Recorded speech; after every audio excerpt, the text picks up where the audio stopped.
माँ चंद्र घंटा पूजा। नवरात्रि के तीसरे दिन है माँ चंद्र घंटा की पूजा का विधान। जानिए संपूर्ण विधि और मंत्र।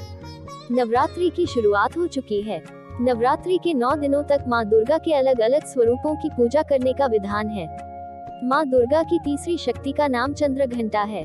माँ चंद्र घंटा का स्वरूप परम शांतिदायक और कल्याणकारी है। नवरात्रि के तीसरे दिन माँ दुर्गा के तीसरे स्वरूप माँ चंद्र घंटा की आराधना की जाती है। माना जाता है कि माँ चंद्र घंटा की पूजा और भक्ति करने से आध्यात्मिक शक्ति मिलती है।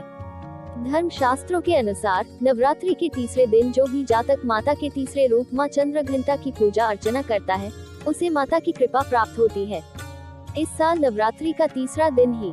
ऐसे में आइए जानते हैं माँ चंद्र घंटा से जुड़ी कथा, पूजा विधि और महत्व के बारे में। है देवी चंद्र घंटा, किसका वध करने के लिए लिया इन्होंने ये अवतार। शास्त्रों की बात जाने धर्म के साथ। 27 मार्च को चैत्र नवरात्रि का तीसरा दिन है। इस दिन माता के तीसरे स्वरूप माँ चंद्र घंटा की आराधना की जाती है। माँ दुर्गा का ये लोकप्रिय अवतार है जिसकी पूजा वैष्णो देवी में की जाती है। शास्त्रों के अनुसार माँ चंद्र घंटा को हिंदू धर्म में अधिक महत्व प्राप्त है। इनकी साधना से जहाँ एक तरफ मन को असीम शांति प्राप्त होती है, तो वहीं दूसरी ओर इस खास अवसर पर इनकी साधना से जातक का मन मणिपुर चक्र में प्रविष्ट होता है। ज्योतिषियों का मानना है कि माँ चंद्र घंटा की कृपा से अलौकिक वस्तुओं के दर्शन होते हैं, दिव्य सुगंधियों का अनुभव होता है तथा विविध प्रकार की दिव्य ध्वनियाँ सुनाई देती हैं। ये क्षण साधक के लिए अत्यंत सावधान रहने के होते हैं।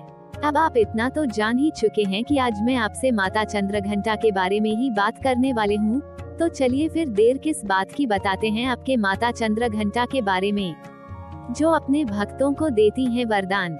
शास्त्रों के अनुसार माँ चंद्र घंटा की आराधना से साधक में वीरता और निर्भयता के साथ सौम्यता और विनम्रता का विकास होता है। ये देवी कल्याणकारी है। माँ चंद्र घंटा व्यक्ति के मन पर स्वामित्व रखती हैं। अगर माँ चंद्र घंटा के रूप की बात की जाए तो माँ के इस रूप के मस्तक पर घंटे के आकार का आधा चंद्र है, इसलिए इस देवी को चंद्र घंटा कहा गया है। इनके शरीर का रंग सोने के समान बहुत चमकीला है। अपने इस रूप से माता देवगण, संतों और भक्त जन के मन को संतोष प्रदान करती हैं। माँ चंद्र घंटा अपने प्रिय वाहन सिंह पर बैठकर होकर अपने 10 हाथों में खड्ग, तलवार, ढाल, गदा, पाश, त्रिशूल, चक्र, धनुष भरे हुए तरकश लिए मंद मंद मुस्कुरा रही होती हैं। माँ चंद्र घंटा की पूजा करने से जातक के सभी पाप नष्ट हो जाते हैं और जन्म जन्मी का डर खत्म हो जाता है और जातक निर्भय बन जाता है। धार्मिक ग्रंथों में इनसे जुड़ी पौराणिक कथा की बात करें तो प्राचीन समय में देवताओं और असुरों के बीच लंबे समय तक युद्ध चला। असुरों का स्वामी महिषासुर था और देवताओं के स्वामी इंद्र थे। महिषासुर ने देवताओं पर विजय प्राप्त कर इंद्र का सिंहासन हासिल कर लिया और स्वर्गलोक पर राज करने लगा। इसे देखकर सभी देवतागण परेशान हो गए और इस समस्या से निकलने का उपाय जानने के लिए त्रिदेव ब्रह्मा, विष्णु और महेश के पास गए। देवताओं ने बताया कि महिषासुर ने इंद्र, चंद्र, सूर्य, वायु और अन्य देवताओं के सभी अधिकार छीन लिए हैं और उन्हें बंधक बनाकर स्वर्गलोक का राजा बन गया है। देवताओं ने बताया कि महिषासुर के अत्याचार के कारण अब देवता पृथ्वी पर विचरण कर रहे हैं और स्वर्ग में उनके लिए कोई जगह नहीं है। ये सुनकर ब्रह्मा, विष्णु और भगवान शंकर को बहुत गुस्सा आया। तीनों देवता के गुस्से की कोई सीमा नहीं थी। गुस्से की वजह से तीनों के मुख से ऊर्जा उत्पन्न हुई और देवगणों के शरीर से निकली ऊर्जा भी उस ऊर्जा से जाकर मिल गई। ये 10 दिशाओं में व्याप्त होने लगी। तभी वहाँ एक देवी का अवतरण हुआ। भगवान शंकर ने देवी को त्रिशूल और भगवान विष्णु ने चक्र प्रदान किया।